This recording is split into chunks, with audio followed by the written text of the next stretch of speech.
दिल्ली से बिहार तक बिखरता विपक्ष, बीजेपी को खुला मैदान। इंडिया गठबंधन में घमासान, क्या 2029 तक मोदी अजेय रहेंगे? इंडिया गठबंधन बिखर रहा है, फिर बीजेपी की बल्ले बल्ले। जब भी विपक्ष एकजुट होता है, लगता है अब कुछ बड़ा होगा, लेकिन कुछ ही महीनों में वही पुरानी कहानी, आपसी लड़ाई, सीटों की खींचतान और भरोसे की कमी। और बीजेपी बस देख रही है और मुस्कुरा रही है। इंडिया गठबंधन, जो 2023 में विपक्ष की सबसे बड़ी उम्मीद था, अब उसी में दरारें साफ दिखने लगी हैं। दिल्ली में एएपी और कांग्रेस साथ लड़े, लेकिन जनता ने रिजल्ट में दोनों को नकार दिया और तीसरी बार बीजेपी सरकार बना लेगी। हरियाणा में सीटों के लिए आपसी झगड़ा हुआ, कांग्रेस 10 सीटें देने को तैयार नहीं हुई। गठबंधन टूटा, चुनाव अलग अलग लड़े और नतीजा बीजेपी फिर जीत गई। अब महाराष्ट्र में शरद पवार और अजित पवार फिर से करीब आ रहे हैं। एनसीपी अंदर से एनडीए के नजदीक दिख रही है। राहुल गांधी के बयानों पर शरद पवार नाराज, संसद के स्पेशल सेशन की मांग से भी किनारा कर लिया। तो सवाल उठ रहा है,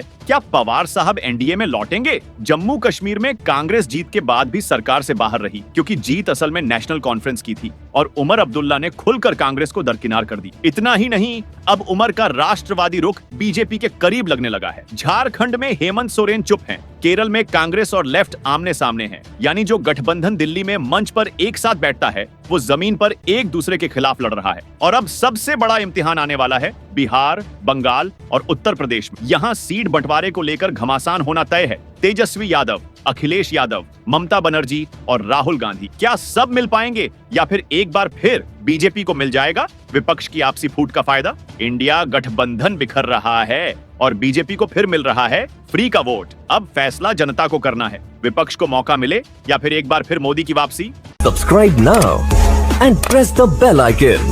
Never miss an update.